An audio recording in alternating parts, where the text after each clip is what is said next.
Бұл ауылдың аумағы кең, талай жерді алып жатыр. Ауылдың дәл ортасынан темір жол кесіп өтеді. Одан әріректе арасы 1,5 шақырымға жетер-жетпесте автожол тағы бар. Сондықтан болар қоныстанушылардың үйлері шашыраңқы, бірыңғай жүйемен орналаспаған. Шет жағында жай кесек үйлер көп. Шатырлы үйлер бұрынғы совхоз кеңсесі жағында орталықта. Үйлеріне қарап, сонда тұрушылардың әлеуметтік жайы бірден аңғарылады. Күре темір жол мен автожолдың ортасындағы бұл ауылдың ұтатын жері облыстың орталығына жақын, қалаға байланыс жақсы қалыптасқан жекеменшік автокөліктері барлар такси қызметін атқарып, кәдімгідей пайдасын табады. Ауылда тұратын адамдардың тіршілік көзі әркімде әрқалай. Біреулері қолындағы 1-2 сиыр, 10 шақты қой ешкінің өнімдерімен күн көреді. Ешқайда бармайды да, алмайды да. Енді еттері тірі біреулері кішігірім серіктестік құрып, бұрыннан ескі техникаларын ілдалап, сырт жақта отақ қаптап кеткен бұрынғы егіндік алқапқа тары, күріш егіп, бақша салып дегендей, әйтеуір қарап отырғаннан жақсы деп барымен базар болады. Мал бағып көргендер де бар.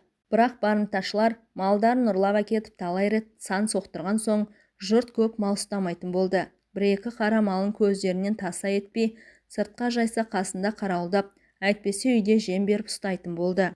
Ауылда жеңіл машиналар бар, келесі біреулері қаладан қатынап жұмыс істейді. 2 күн қалада, 1 күн ауылда дегендей. Тұрған жұмыстарының ауысымына сәйкес, бірі күзет жұмысын, бірі кеңселердің ауласын сыпыратын ұсақ-түйек жұмыстарды қанағат тұтып, бала шағаларын асырайды. Ауылды тастап қалаға көшіп кеткенмен, оның жолы жеңіл емес. Үй-күйі жоқ, қайда тұрмақшы. Сондықтан 40 жастан әр асқандар мен 70 жасқа жеткендер үйдегі немерелеріне қарап, бәрі осында ауылда. Қазіргі жастар бұл ауылға байлап қойсаң да тұрмайды. Өйткені оларды қызықтыратын ештеңе жоқ.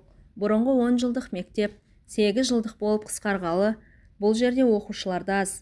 Кейбір пәндерге мұғалімдер де жетіспейді. Дәл биыл 8 жылдық сыныпты бітірген әрбір үйдің 14-15 жасар ұл мен қызы тұсалып қалды. Бәрінің оқығысы келеді-ау. Бірақ 10 жылдық мектеп жабылып қалған.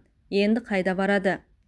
Көрші ауылдағы 10 жылдық мектеп пен бұл ауылдың арасы 20 шақырым. Оған қалай қатынап оқиды? Айналайын, кеңес үкімет тұсында мұның бәрі де ойластырылып еді. Қазіргі білім министрліктері ауылдың жағдайымен санансама десейші. Бұрынғыда интернат не қалада, не ауданда болса да бір сәрі. Ағайын туыстың үйі қанша жақын болғанмен, қазіргі мына заманда біреудің баласын бағатын жағдай бар ма? Ал енді балаларды әрмен қарай оқытып көр. Алысқа барып оқи алмайтындардың қатарында Ботагөз де болды. 8-ші сыныпты өте жақсы бітірді. Былтыр күзде әкесі Абзал 45 жасқа жетпей қайтыс болған. Әрі жылдық асы да берілген жоқ. 5-ші сынып оқитын бір інісі, 3-ші сынып оқитын бір сіңілісі, 3-еуі әжесінің қасында ауылда. Ал анасы қаладағы базардың бірінде ет сататын лепканың шұжық жасаушысы. Күнде келе алмайды. Өйткені жұмысы ауыр. Ет сатушылардан тапсырма түссе, түнмен шұжық жасап, таңертең дайын ету керек. Сол кезде өзіндей сырттан қатынап жұмыс істейтін қыз келіншектермен арзан бағаға түнеп шығуға жалдаған үйге қонып шығады. Қиын болса да, ауылда жұмыс болмаған соң, балаларын жеткізу үшін осыған мәжбүр. Ал әжесі Қырмызы қолдағы бір сиырдың 2-3 қойдың жем суын беріп, үйдегі мектеп жасындағы немерелеріне қарайды. Ботагөздің әжесі Қырмызы кезінде ауылдың медпунктінде медбике, атасы Ыдырыс совхоздың білдей мал дәрігері болған. Сондай қызметтері болғаннан шығар. Жұрттан кем болмай, ауылдың дәл орталығында, бұрынғы кеңсеге жақын жерде, кірпіштен қаланған еңселі 5 бөлмелі үйде тұрды. Ыдырыс атасы Ботагөзді кішкене кезінде домбыра тартуға үйреткен. Мектепте арнайы үйірмеге қатыспаса да, Ботагөз қазір әжептәуір домбыра тартып, оған қосылып әнде айтатын. Мұғалімдер үнемі Ботагөзге домбырамен ән салғызып, сенен мықты ән шығады дейтін. Ботагөз әкесі Абзал қайтыс болған соң үйдегі жағдайдың оңтысын біліп, 11-ші сыныпты бітіріп, Алматыға барып арнайы оқуға түсудің тек арман ғана болып қалғанын іштей жадына түйген. Анасы Гүлімай осы балалар үшін қала мен ауыл арасында дедектеп жүргенін көріп отыр. Әлі орта мектепті де толық бітірмей жатып, оқуға барам деп қалай айтсын. Әжесіне сиыр сауысып, айранын ұйтып, сүтін пісіріп дегендей үй тіршілігіне бүтіндей араласты. Ботагөзді оқытудың аса қажеттігін анасы да біледі. Бірақ дәл биыл күйеуінің жылдық асын беріп, міндетінен құтылмайынша басқа қаражаттың көзін таба алмай жүр. Сондықтан 8-ші сынып бітірген қызының оқуын көзге дейін әлі 3 ай уақыт бар ғой. Көз алдымда әжесіне көмектесе тұрар деп шешкен. Апа, Ботагөзді бүгін қалаға өзімен ала кетейін. Сол жақтан үстіне киім алып берейін. Үйге қант, шай да керек қой. Оларды да беріп жіберермін. Көлік деген 2 ортаға қатынап жатыр. Кешке дейін жетеді ғой деп, келіні Гүлімай үйге келгенде Ботагөзді таңертең өзімен ерте тұрғызып алып кеткен. Үйде 2 баламен қалған Қырмызы әже түстен кейін Ботагөзді бесін болғанша күтті. Ботагөз әлі келмеді. Ойпырмай, кеш болып барады. Неғып мұнша кешікті екен деп уайымдай бастады. Кешкі сауында болды. Қорадағы сиырды сауып, оның сүтін пісіріп, балаларға кешкі дастархан қамын жасайын дегенше, күн көзі шапақтанып қызарып батуға жақындай бастады. Әже, Ботагөз кешікті ғой деп, кішкентай ұл немересі Асқарды сұрады. Ол апамның қасында қонып қалған шығар деді. Тақылдап кішкентай қыз Әсия. Үйдегілер бала болғанмен де өздерінің сұрақтарымен әжесін одан әрі қобалжытты. Телефонмен хабарласа қалатын, бұларда әрі ауылдағы, басқалардай мобильді телефон жоқ. Ауыл болса да бәрі қазір соны ұстап жүр. Бұл да ақша ғой. Оны бұлар қайдан алсын?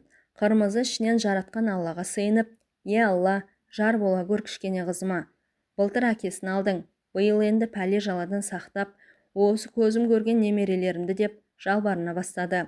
Қайта-қайта сыртқа, қора маңына шығып, жан-жаққа көз салды.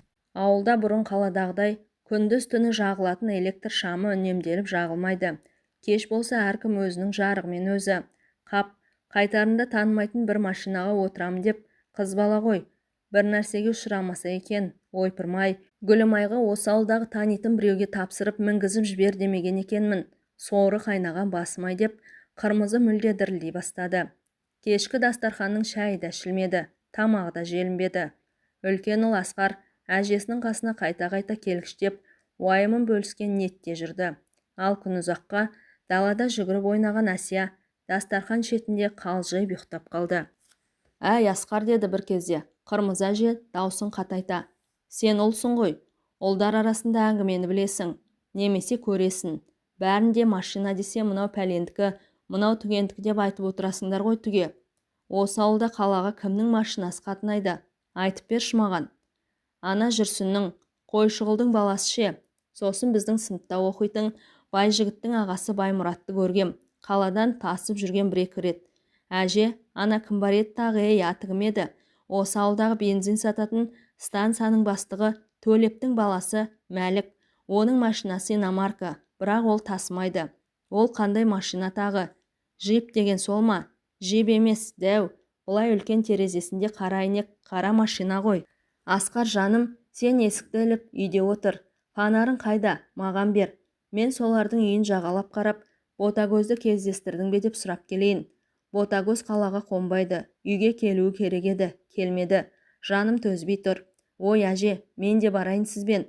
Жалғыз өзіңіз түн ішінде отыр үйде, Әсемнің қасында. Оянса шошып кетеді. Үйде ешкім жоқ. Есікті кілттеп отыр. Ешкімге ашпа, білдің бе? Әже, сонда сіз ана жақтағы бензин сататын станцияға да барасыз ба? Мүлде алыс қой. Оны көремін. Қырмызы үйінен былай шыға бере ойланды. Қаладан менің қызымды көрдіңдер ме осы жаққа келе жатқанда деп қалай сұраймын? Ботагөз анасының хат жаруы шығып қонып қалса, ертең сұраған жұрт қызың табылды ма деп текке біреу алып қашып кеткендей маған еш нәрсе емес. Ботагөздің атына ұят келмей ме? Қой, бекер шығыппын. Сабыр етейін. Алладан тек аман болуын тілейін. Үйде отырайын деп қайыра үйге келді. Түн өтпей қойды. Асқар да ұйқыға кетті. Қырмызы тағы да бір рет далаға шығып келейін деп қора жаққа беттеді. Сөйтсе көйлегі көлбеңдеп Ботагөз келе жатыр. Әжесі, құлыншағым-ау, қайда жүрсің? Түн жарымы болды. Сені күтіп уайымдап дала мен үйдің ортасында жүрмін дей беріп еді Қырмызы. Ботагөз әжесін қапсыра құшақтап жылап берсін. Не болды қызым? Жүр үйге, не болды деп сұрай берді. Ентігіп Қырмызы әжесі де. Амансың ба әйтеуір? Жаным күнім, жұлдызым. Әже, деді өксіп Ботагөз. Айта алмаймын. Мені айта алмаймын деп бір уақытта өксіп. Әже, өлгім келеді. Мен бәрібір өмір сүрмеймін. өлемін, өлемін дей берді. Қырмызы немересінің мына сөзінен әлденені секемденіп қалды. Бәрінен де Ботагөздің өлемін деген сөз қатты қорқытты. Қазір қызым үйге кірейік, шамалы өксігімді бас, өзіңе кел, шай іш, маған еш нәрсе айтпай-ақ қой, бірақ өлемін деген сөзді ойыңнан шығар, мүлде санадан өшір ол ойды. Білдің бе деді, Ботагөздің шашынан сипап, бауырына қысып. Енді ғана 15 жасқа шығатын қызғалдақ қыз Ботагөз ертесіне одан кейін де нәр тартпай төсектен басын көтере алмады. Жастығын көлдей су қылып жылай берді. Қырмызы бір жаман істің болғанын сезсе де тіс жарып, Ботагөзге еш нәрсе демеді, жанын жараламады. Қаладан келетін өз келінін күтті. Ботагөз мүмкін бәрін шешесіне өз аузымен айтар. Содан білермін, не болған деп ойлады. Қырмызы сабырмен. 2 күннен соң қызының басындағы оқиғадан бейхабар Гүлімай келді қаладан. 12-де бір гүл ашылмаған жасөспірім қызының басындағы болған жайт анасы Гүлімайды мүлде есеңгіретіп жіберді. Қызымен сөйлескеннен кейін қайта-қайта жүрегі қысылып талып қалды. Қырмызы болса немересі Ботагөз бен келін арасында алма кезек жүгіріп, өз білетін дәрі-дәрмектерді беріп, беттерін бері қаратқандай болды. Қызымен сөйлесіп өзіне өзі келген келіні Ботагөздің басынан өткен жайды енесі Қырмызыға өз аузымен былай жеткізді. Апа-ау, мен сорлымын ғой, мен сорлымын. Бәріне мен кінәлімін, қайдан білейін, Төлептің баласының ішіндегі арамдығын. Ауылдың баласы ғой деп автовокзалда тұр екен машинасымен. Ботагөзді ала кетші деп машинасына отырғызған өзім едім. Сорлы басым-ай, бұған мен кінәлімін. Ол оңбаған қаладан шықпай жатып, тағы бір жерге соққан. Қасында жолдасы боп жүрген ауыл әкімінің ұлы Қосанды отырғызған. Ботагөз түсемін машинадан дегенде түсірмепті. Ятсыз, бетсіз сөзін қарасайшы. Шешең маған сені өз әкеп берді депті. Екеу сырама арақ па бір нәрсе ішіпті. Содан қызып алып, қаладан бері шыққан соң Ботагөзге тиіскен. Апа-ау, қайтсем екен өзімді. Гүлім-ай, бұған мен өзім болдым кінәлі деп, жерді ұрғылап жылады. Енді ана Ботагөз не дейді десейші. Апа, мен шошимын сөзінен. Өлемін, не өлтіремін оларды деп отыр. Қырмызы әже мұны естігенде шошып кетті. Мен де айтқаным Ботагөзге, сен де айт, өлемін деген сөзді қойсын. Ботагөз оқуын оқиды. Абзалдың жылын береміз. Мына үйді қолында не бар соның бәрін сатамын. Содан соң бұл ауылдан көшеміз. Ал мен ана екеуін аяғын жер басып жүрсе тыныш қалдырмаймын. Алланың атымен ант етемін. Соларды бар ғой, мына өз қолымен өлтірермін. Адам өлтірді деп соттаса да мен сотталайын. Жасым 60-тан асты. Маған бәрібір. Жалғыз ұлдан қалған немерелерімді қор қылып жылатып еңіретпеймін деді Қырмызы келініне. Апа, ойланып отырмын. Оларды арыз жазып сотқа берсек қайтеді, әлде прокуратураға ма? Қай жағы тиімді деді өзі. Кәмелетке толмаған қызға зәбір көрсеткендер кемі 12 жылға түрмеге кетеді дегенді ана жыл естігенмін. Кетсін түрмеге екеуі бірдей деді Гүлім-ай, мұрны қорсылдаған күйі. Білесің бе, түрме оларға жеңіл. Зорлық түгілі адам өлтіргендер 4-5 жылда түк болмағандай түрмеден шығып жатыр. Қыздың абыройын елге дабыра қылып соттаттық дейік. Ертең азғантай жылда мына Асқардың 10-шы сыныпты бітірерде олар да шығады түрмеден. Сосын Асқар бар, Әсия бар, ақыларын солардан алады. Әкелерінің ақшасы мол, оларды барып салып, ертерек шығарып алады. Мен болсам ол кезде өліп те қалармын. Ботагөздің атына кір келтіріп, ауыл қаланы шуылдатпайық.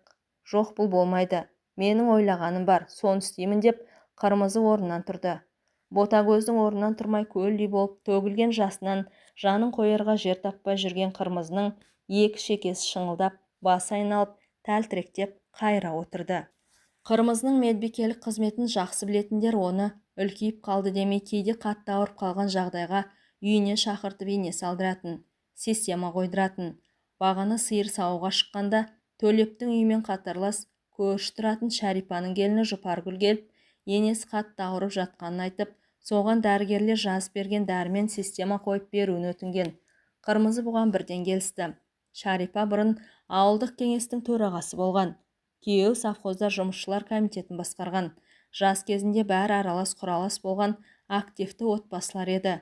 Система салып отырып, Шәрипаның келінен Төлептің баласы Мәліктің жүріс-тұрысыны туралы анықтап алмақ болды. Өйткені олар көршілері ғой.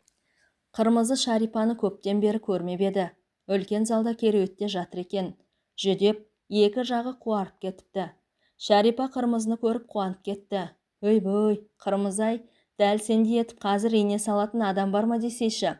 Алдыңғы күні медпункттен бір медсестра қызы келіп, мына тамырымды таба алмай, біресе мына білекті, біресе мына белекті шұқылап, көрдің бе, міне көгертіп кетті қарымды. Келінге айттым, Қырмызыны шақырыңдар деп. Келгенің дұрыс болды. Астанада қызым бар ғой, баяғы Гүлмира ше. Абзал бәрі қатар оқыды ғой. Сол қызым звондап, алып кетейін Астанаға, мама, емдетейін дейді ғой. Жер қашық, биыл 80-нен асып барамын. Ол жақта жүріп өліп қалсам сүйегімді салдырлатып, мұнда тасып жүресіңдер ме деп, бармаймын деп хабар айттым. Қойыңыз, Шарипа Егінбаевна, өлемін деп айтпаңыз. Әлі немерелерден шөберенің қызығын көрерсіз деп, баяғы сельсоветтің төрағасы кезіндегідей аты мен әкесінің атын тізбелей айтты Қырмызы. Шарипаның құлағы көптен мұндай сөзді естімеген. Зейнет жаққа шыққалы өзін қызмет кезінен білетіндерден болмаса бүйтіп ешкім айтпайды. Шарипаның да әжей, апай, шешей, құдағи, тағы басқа ауызек осындай қарытпа сөздерге де еті үйреніп, баяғы ел басқарған қызметің қашанда алға тарта берсін. Ауылда көппен бірге өзін жай кемпір санап қалған. Қырмызының мына қарытпа сөз жанын жадыратып жіберді. Бірден жүзіне нұр пайда бола кетті. Білімдінің аты білімді. Кіммен қалай сөйлесуді біледі. Рахмет Қырмызы деп риза болды. Сөйтті де келіне, әй Жұпаркүл, Қырмызға дастарханды осы жерге жай. Системам біткенше шай ішсін, менің қасымда деді. Келінің қайда қазір? Немерелерің оқуын оқып жүрме? Абзал айналайын, жас кетті ғой өмірден. Жігіттің сұлтаны, азамат еді деп, Шарипа Қырмызының да отбасына көңіл бөліп қойды. Мына көршілеріңізбен қалайсыздар? Осы Төлептің баласы не жұмыс істейді? Өзі әрі-бері көремін, машинасын мініп алып осы ауылда айналады да жүреді деп сұрақ қойды Қырмызы. Сөз арасында ештеңе білмегендей шай қамымен жүрген Шарипаның келіні Жұпаргүлге. Апай, оны атамаңыз, жұмыс істемейді-ау. Оқуын тастап кеткенін білемін. Өзі анаша шегеме кейде бір нәрсе. Әкесі күнде, сен адам болмайсың деп айқайлап ұрсады да жатады. Шешесі баласын жақтап ара түседі. Осы күні бала оқушы еді. Не әскерге бармаса, не маңдай терлеп жұмыс істемесе деп сөзге Шарипа араласты. Әкесінде де кінә жоқ-ау, жақында естіп қалдым. Тап әкеңнің аузына бір күні өзім-ақ сені мылтықпен атып тастаймын деп ұрсып жатыр баласына. Сөздеріне қарағанда әкесінен ұрлап бензин сатып жіберген бе, бір бәлесі болған. Еңбексіз табатын ақшаға жақындау ма деп қалам. Білмейміз ғой, өзімнің пайымым. Мәліктің қасынан ана ауыл әкімі Азамат Құсайыновтың ұлы Қосан қалмайды. Ол да бір жұқсыз. Екеуі бір күні бір нәрсеге ұшырайды. Қайда барса да екеуі жүреді қосақталып. Төлеп үйде жоқ болса, екеуі кейде осы үйде сәкіде далада жатады. Қарқ-қарқ күліп даңғаза музыкаларын қойып, бізге де ұйқы бермейді. Бір күн айттым, біздің үйде қарт адам бар, жас бала бар. Музыкаларының даусын азайтыңдар, немесе түн ортасы болды, мүлде өшіріңдер деп. Қоймады. Ақыры Темірбек, күйеуі Шарипаның ұлы, барып әкең келген соң айтамын бәрін деп қойғызып келді. Сонда ана Төлептің әйелі баласына қой ұят болады деп бір сөз айтпады ғой сабазай десейші. Кесапат қатын өзінше кердең деп ешкімді көзіне ілмей жүреді. Қырмызы бұл айтылғандардың бәрін ойына тоқып қойды. Қырмызы Шарипаға 5 күн система қою керек. Бүгін бір күн өтті. Қалған 4 күнде Мәлік пен Қосаннан өш алуым керек деп ойына түйіп қойды. 3-ші күні Қырмызы, Шарипа Егінбаевна, ертең кештетіп кешкі 8-дерде келсем бола ма сізге? Бір шаруалар шығып қалып күндіз босамайтын болып тұрмын деп сыпайы өтініш жасады. Жарайды, сөйтсең сөйте ғой. Сен система салғалы бер тіпті жақсарып қалдым. Сенің қолыңның жеңілдігі шығар бұл деп Шарипа да келсе кетті. Көз көрген деген міне осы. Тура мен сельсоваттың төрағасы кезіндегідей менің алдымда сызылып тұрады. Мәдениетті, өте жақсы әйел деді. Келіне Қырмызы шығып кеткен соң. Қырмызы ертеңіне кештетіп келе жатып Төлептің есік алдында аулада 2 күн көрінбеген қара машинаны көрді. Демек, Төлептің баласы Мәлік үйінде болғаны. Мен система салып шыққанымша болса жарар еді. Тағы бір жерге зытып кетпей деп ойлап Қырмызы Шарипаның үйінің есігін ашты. Қырмызы Шарипаның бүгін төсекте емес, түрегеліп жүргенін көрді. Қуанып қалды. Охо, Шарипа Егінбаевна, мені қуанттыңыз. Осылай түрегеліп, далаға таза ауаға шығып жүріңіз. Адам ауруымын деп өзін есептесе ауру баса береді екен екі иығын деп қырмызы Шарипаға жігер беріп қойды. Астанадан қызым Айнұр келеді, ұшаққа билет алыпты. Бағана звондап соны айтты. Мен сенің система қойып жатқаныңды, тәуір болып қалғанымды айтып, қызымды қуанттым деді. Шарипа керуетіне система алуға ыңғайланып. Бүгін кештетіп келдің ғой, отырайық асықпа. Жұпаргүл ас дайындап жатыр. Бір жолата тамақ ішіп кетті, сосын тағы да. Жоқ, Шарипа Егінбаевна, Алла риза болсын. Үйден ас су іштім, немерелерді тамақтандырдым. Тағы бірде болмаса, бүгін дастарханға қалып отыра алмаймын. Кешіріңіз деп, қырмызы система жабдығына кірісе бастады. Ойы мүлде басқа жақта болды. Қырмызы Шарипаның үйінен шыға сала, Төлептің ауласына кірді. Жазғы мезгілде жұрттың бәрі далада, сәк үстінде болады. Бұл үйде сәкіде ешкімнің төбесі көрінбеді. Тіпті аулада ойнап жүрген бала да жоқ. Үй тұстамайтын болу керек, оның төбесі де көрінбейді. Ауылдағы барлық әйел біткендер мұндай кеш батып бара жатқан уақытта түрік сериалдарын көріп, еш шаруамен ісі болмайды. Бұл үйдің әйелі де мүмкін сөйткен шығар. Сыртта қыбырлаған жан баласы байқалмайды. Қырмызы кең ауланың арғы бетіндегі шынысына дейін қап-қара машинаға бұрылды. О, тоба десейші, іздеген алдынан шыға келгенін көрмейсің бе? Машинаның рөл жақ есігі айқара ашып тастап, Төлептің ұлы Мәлік машина ішінде екі аяғын кере талтайтып, қаннен қаперсіз ұйықтап жатыр. Қырмызы машинаның арғы бет жағынан есікті ашты да, тез біреу көріп қоймасын дегендей ішіне отыра қалып жапты. Сөмкесінде не жоқ дейсің? Әдейі салып жүрген кішкентай пышақ, кішкентай темір балға, үлкен шпирицтің бірнешеуі бәрі бар. Қолына 10 миллиграммдық шпирит алды. Қырмызы артқы жақта Мәліктің дәл шеке тұсынан шүйдесіне жұдырығымен бір ұрды. Денесіне бұл соққы аса қатты тимесе де, Мәлік неге екенін түсінбей көзін ашты. Желке тұсында орындықта Шарипа отыр. Аузын аша алмай, аңтарылып тұтығып қалды. Ботагөздің әжесі. Жап есігіңді, машинаны от алдыр, айқайлап дауыс шығармайсың. Мынаны көрдің бе? Тура мойныңа саламын. Өлесің де қаласың деді. Қолындағы жуан шпирицті көрсетіп, Қырмызы тура артынан. Машина от алды. Тез, ауладан шық. Машина тез ауладан шықты. Сотканы ал, ана Қосанға звонда, шықсын, саған келсін. Кездесетін жолда айт, тез шықпаса сен өлесің. Мәлік не олай не бұлай үн шығара алмады. Бұл әйел не істемек, ойы сол ғана. Бұдан 4-5 күн бұрын Гүлімай өзіне ауылға ала бар, сені тапсырған бейкүнә жасөспірім қыз Ботагөзге жасаған зорлықсы есіне келген жоқ. Екінің бірінде қыздарға мұндай әрекеттер жасау, артынан ешкімнің дабыра жасамауы қалыпты жағдай болып кеткендіктен болар. Тіпті Ботагөздің әжесінің мұнысын есі деген таңданыс байқалмайды. Бар әрекетінен сезілгені желке тұсындағы шпиртістен қатты қорқып келе жатқаны. Уәй, Қосан, сен қазір біздің үйге қарай шық. Мен келе жатырмын деді, даусы қарлығып, сағыз шайнаған аузын қисайта арбитып. Ешкімнен күдігі жоқ, өте қамсыз. Телефонның ар жағында Қосан да ұйқылы болса керек. Әл ерте ғой, біз бұл уақытта шығамыз демеп едік қой деген дауыс естілді. Айттым ба, тез шық, тез шық.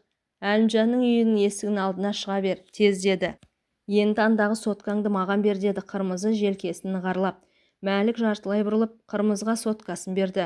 Көзі Қырмызы ұстап отырған инесі ұзын үлкен шпиртіске тағы түсті. Қара машинаның еш нәрсе көрінбейтін қара терезесі бұл жолы Қырмызыға қызмет етті.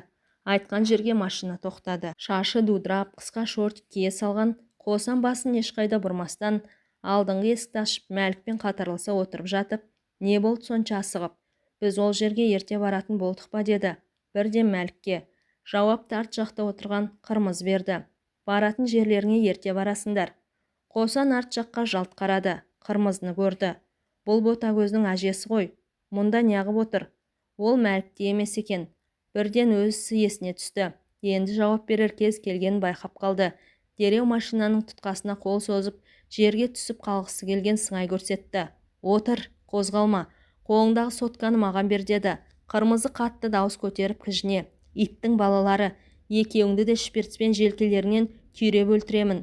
Қосан артына екі көз алара қараған күйі соткасын амалсыздан бергендей болды. Енді тура теміржол перезіне қарай тарт. Мәлік машина айнасынан Қырмызының қолында бір емес үлкен екі шпиртсің тұрғанын көрді. Бұл кезде ауыл өз тіршілігінде болатын. жеке малдарының қарнын әбден тойғызып кештетіп келе жатқан малшылар, шабындықта шөп ұрған шөпшілер, азды көпті егін еккен техникалар мен осы ауыл ортасындағы теміржол бекеті арқылы арлы-берлі өтіп жататын кез.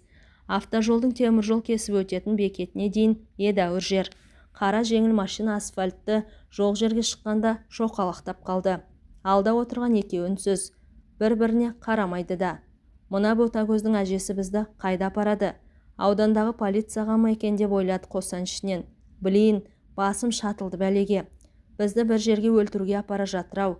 Әлде өлтіріп көмуге алып бара жатыр ма? Мына переезден өтсек, ар жағында мола тұр ғой. Соған әкеле жатыр бізді, деді Мәлік ішінен. Әрқайсысы өз бастарын ойлап отырды. Теміржолдан кесіп өтетін жер жақын қалды. Алыста оң жақ тұстан жүйткіп келе жатқан бір жүк пойызының төбесі көрінді. Қырмызының ойлаған жоспар өз-өзінен ретімен жүзеге асып келе жатқандай. Иттің ғана балалары деп бір кезде күйініп, менің ботагөзімді сендер неге ғана жылаттыңдар? Артында әкесі жоқ, іздеушісі жоқ, қорғаушысы жоқ дедіңдер ме? Әкелерінің байлықтары сендерді өлімнен құтқарама қазір. Сендердің қылықтарыңнан бір ғана ботагөз емес, талай қыздың көз жасына қалғандарыңды байқадым ғой мен. Бұл қыздар қайда барып айтады? Өздерінің ұяттарын өздері шашпайды. Ешкімге аузын аша алмайды. Ашса да аузын жабамыз дедіңдер ме сендер? Тағылар, сазайларыңды тартарсыңдар. Қазір екеуіңді де өлтіремін, деді. Қырмызы қолындағы бір шпирицтің ұзын қылда инесін қосанның оң жақ тамақ тұсынан кірш еткізіп. Мұны көрген рульдегі Мәлік бірден тежегішті басты. Шамасы машинаны тоқтатып қашқысы келді. Сол кезде екінші шпирицтің инесін қырмызы асығыс Мәліктің тура шекесіне сұқты. Есіктің тұтқасын ұстаған күйі Мәлік еңкейе берді. Әп-сәтте алдыңғы орындықтағы екі баста екі жаққа қисайып, олардан шапшылған қан машина әйнегін қып-қызыл түске бояп жіберді. Қырмызы немересі үшін кектен өш алса да, өз қолымен өлім жазасына жүрегі қатты алқынды. Енді тайынатын еш нәрсе жоқ. Машинадан тез түсті. Бар күшімен теміржол рельсінің ортасына қарай машинаның артынан итере бастады. Пойыз болса қайта-қайта гок-гок деп қатты келе жатырмын, байқаңдар, байқаңдар дегендей бекетте екпіндетіп тақап келеді. Рельске көлденең қара машинаны итере алғанша итеріп, Қырмызы енді кейін шегіне берді. Екпінің қатты пойыз рельс бойында кесе көлденең тұрған қара машинаны жан-жаққа қақырата бөлшектеп, Болат жолды дүрсілдеткен күй өте берді. Алдында тұрған машинаны көріп келе жатқан паровоз машинесі не істесін, тек дауыс бергіш күшейткіші бұрынғыдан да қатты қосқаны байқалды. Қырмызының екі құлағы тарс бітіп қалды. Қаншама вагондар тіркелмеген жүк пойызы тез өтіп бітпеді. Қырмызы теміржол беткейінен төмен шам басқан қалың құрық арасына күмп берді. Бұл кезде кеште қараңғыланған уақыт еді. Құрақ ішінде қозғалмай ойлармен ұзақ жатты. Адамдардың бағанағы әзірдегі даурыққан дауыстарда басылған сыңайда болды. Қырмызы ептеп басын көтере қараған кезде ешкімді байқай алмады. Солай бола тұра қалың құрақ ішінен еңбектеп тізесіне, білегіне тікендер қадалса да әрірек ұзады. Еңбектеп келе жатқан қалың құрақта бітті. Енді ашық бетке шықты алдынан. Сәл әрірек теміржолдікі болу керек. Кеспелтек жуан бөренелер, ескі ағаштар қатар-қатар жиналып қойылған жерге келді. Әйтеуір қылмыс болған жерден біртіндеп, алыстай-алыстай ауыл шетіндегі жолға шықты. Бір уақытта сөмкедегі қалта телефон шырылдай берсін. Алғашқыда Қырмызы шошып кетті. Бұл мобильді телефонды қалай өшіруді де білмейді. Ол шырылдай өзінен өзі өшті. Артынша екі телефон шырылына басты. Шамасы Мәлікпен Қосанды іздеп жатқан болу керек. Енді бұл телефондардан да құтылу керек екен деп ойлады Қырмызы. Қайда тастамақ? Үсті басын қағып, иығындағы сөмкесін қолына мықтырақ ұстап, өзіне әр жолының иірімі белгілі ауыл ішіне кірді.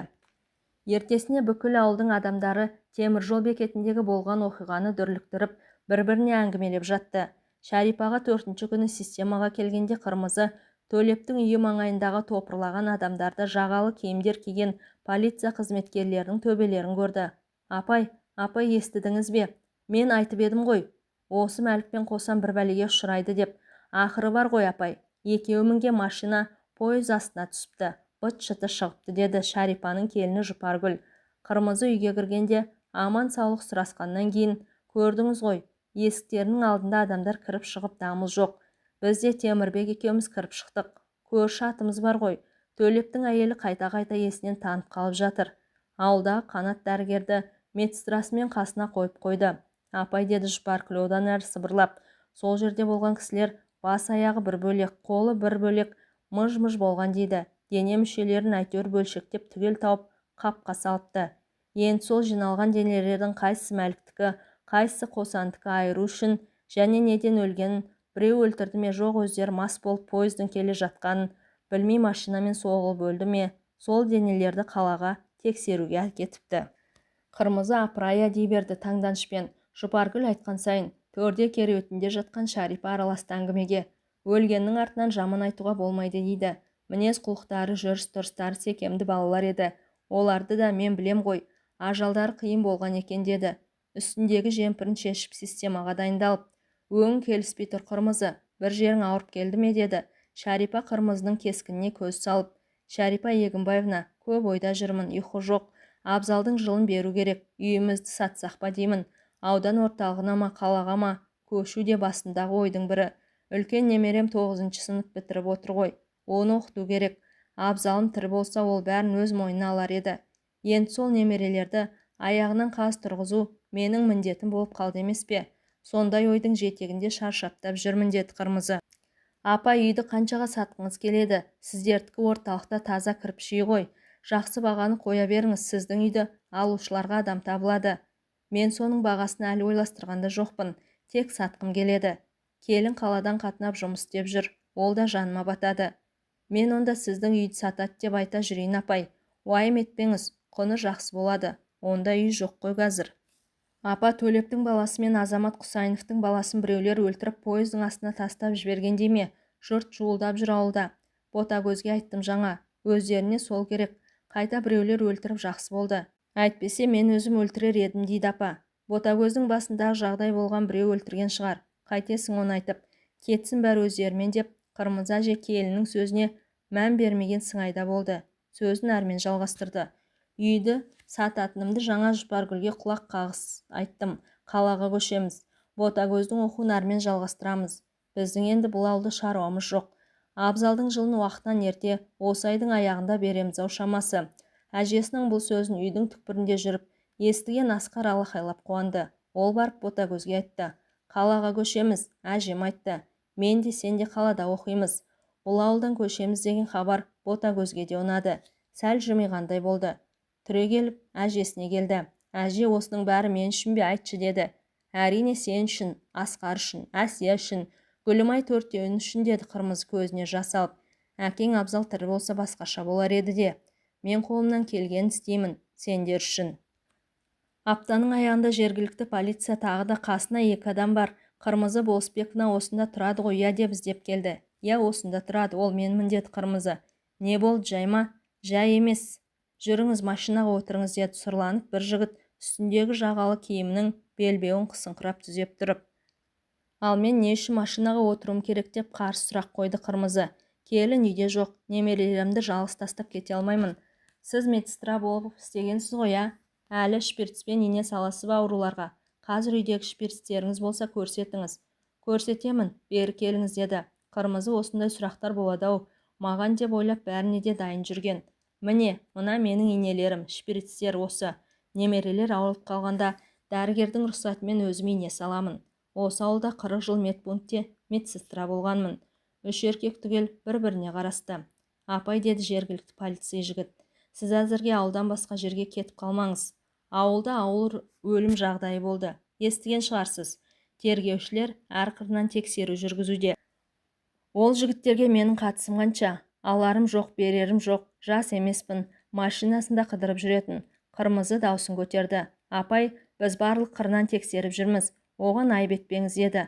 Бір жігіт басқалардан гөрі сыпайы сөйлесіп. Алдым болжай білетін Қырмызы әже тергеушілер үйден шыға салысымен келініне шұғыл тапсырма берді. Дәл қазір жиналыңдар, ешкімнің көзіне түспей автожолға шығып, машина ұстаңдар да қалаға жетіп қалыңдар. Мына мекенжайда менің Бибігүл деген сыныптасым тұрады. Күн жарықта қағаздағы көшемен үйді тауып алыңдар. Олар пәтер жалдайды. Менің атымнан өтініңдер. Пәтеріне алсын. Байланыс болатын сол үй болады. Мен жаққа ауылға келмеңдер. Ботагөзді ертең таңертең тергеушілер шақырса, Ботагөз оларға барлық шындықты айтып қояды. Ал шындық айтылса, аналардың өлімін Ботагөзден көреді. Әзірге мына ақшаны керектеріңе жаратыңдар деп Қырмызы келіні Гүлмайға қалтасынан бір бум ақша берді. Апа, біз ана сыныптасыңызға не дейміз? Үйді сатқалы жатыр әжем. Біз қаладан үй сатып алатын болдық. Мектепке жақын сатылатын үй болса соны алдын ала қарауға келдік дей беріңдер. Олар үй көрсетсе барып қарап, үй таңдағандай болыңдар. Бағасын сұраңдар деді Қырмызы. Мәлік пен Қосанның араласатын жолдастарынан, бірге түнгі клубқа баратын ауылдағы қаладағы достарынан жауаптар алынды. Басты сұрақ, оларды кім өлтіруі мүмкін? Жауап алынған бір дос өзінің мобильдегі телефонынан видеоны көрсетті. Мұны көрген тергеушілер үндемей дымдарын іштеріне тартып қалды. Бір-біріне сыбырлады. Өлгендердің өздері оңып тұрған жоқ, көрдің бе? Мынау криминал ғой нағыз. Мына қызды табу керек. Өлтірген адам табылады, тіпті обал жасаған екен. Ал мұны не үшін түсірген? Ақмақтықтан, бәлкім мақтану үшін, мазақтау да бар шығар. Бәлкім ана қыздың жігіті болса соған көрсету үшін. Бұл видеода Мәлік пен Қосанның Ботагөзді қалай зорлаған түсірілген. Енді сұрақ, Ботагөз кім? Ботагөз әлгі кәмелетке толмаған қыз. Ол қайда тұрады? Осында, ауылда тұрады. Әке-шешесі кім? Әкесі жоқ. Шешесі, әжесі, інісі, сіңілісі бар. Ботагөз қайда? Мүмкін үйінде. Осындай із-кесу арқылы тергеушілер келесі күні Ботагөзге келді. Қырмызы бейсенбі күні болған соң, әрі түсіне ұлы абзал кіргеннен кейін қазанға от жағып, бауырсақ пісіргелі жатқан. Ботагөз Болысбековна осында ма? Иә, ол неге керек сіздерге? Сол сіздің қызыңыз ба, немереңіз бе? Қайда екен? Сөйлесу керек. Олар үйде жоқ, қалаға кетті. Қазір каникул ғой. Апай, қалада қандай үйге тоқтайтын еді? Сендер көлпектемей айтыңдар, Ботагөз неге керек? Ал айтпаймын, сендер айтыңдар. Қайтамаған. Менің қызым неге керек? Апай, ашуланбаңыз, сіздің қызыңыз ба, жоқ немереңіз бе? Ботагөз жақында бір қиын жағдайға душар болғанын сіздерге айтты ма? Қырмызы бұл сөзді естігенде дірілдеп кетті, бірақ барынша сездірмеуге тырысты. Мыналар не деп тұр? Ботагөздің жағдайын біреу біліп қойып айтқан ба? Қадалған жерден қан алғысы келіп тұр ғой. Қырмызы үндемей біраз тұрып қалды. Тергеушілердің бірі сұрақты қайталады. Ботагөздің басындағы болған қиын жағдайды білесіз бе? Сіз маған айтыңдар, ол қандай қиын жағдай айтып тұрғандарың? Мен бірінші рет естіп тұрмын.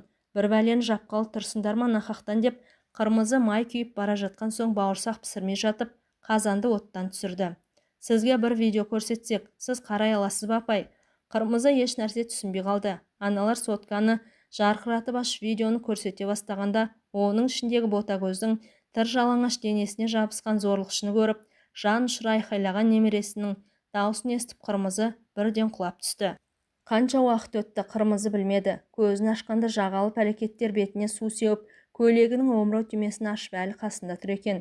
Енді сендерге не керек? Қызымды зорлауға қатысқан сендерсіңдер ме оңбаған? Не алып тұрсыңдар бұл жерде деп Қырмызы даусын көтере бастаған еді. Бірі Қырмызыға келіп, апай, сіздің қызды зорлағандар Мәлік пен Қосан. Сіз жаңа видеоны толық көрген жоқсыз. Енді Мәлік пен Қосанды кім өлтірді деген сұрақ туып тұрған жоқ па? Және оларға жасалған сараптамада белгілі болғандай, біреуінің шекесіне, біреуінің мойнына шпирт шаншылған. Мүмкін сіз немесе қызыңыз Ботагөз бұл іске барған. Өйткені сіз шпиртті қолдана аласыз, ал Ботагөз де қолдана алу мүмкін ғой. Сіз жоқта шпиртті алып, немесе келініңіз, үшеуіңіздің біреуіңіз, жүк пойызының машинисті көлденең машинаны бір әйелдің итергенін көрдім деген хабар айтқан тақау маңдағы станция басшылығына.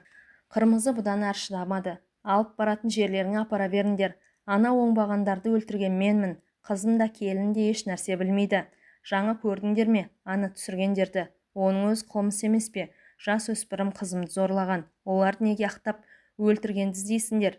Өздеріңде көрдіңдер ғой. Өлуге тиісті олар. Өлтірдім. Сендердің бауырлас қарындастарың жоқ па? Оларға біреу осылай зәбір берсе, не істер едіңдер, а? Мен бұл ісіме еш өкінбеймін деді Қырмызы батылдана сөйлеп. 62 жастағы Болысбекова Қырмызы сотқа дейінде, сот кезінде де, өзіне соңғы сөз берілгенде де істеген ісінің дұрыстығынан бір танған жоқ. Мәлік пен Қосанның түсіріп жіберген видеолары Қырмызының күнәсін қайта жеңілдетуге ықпал етті.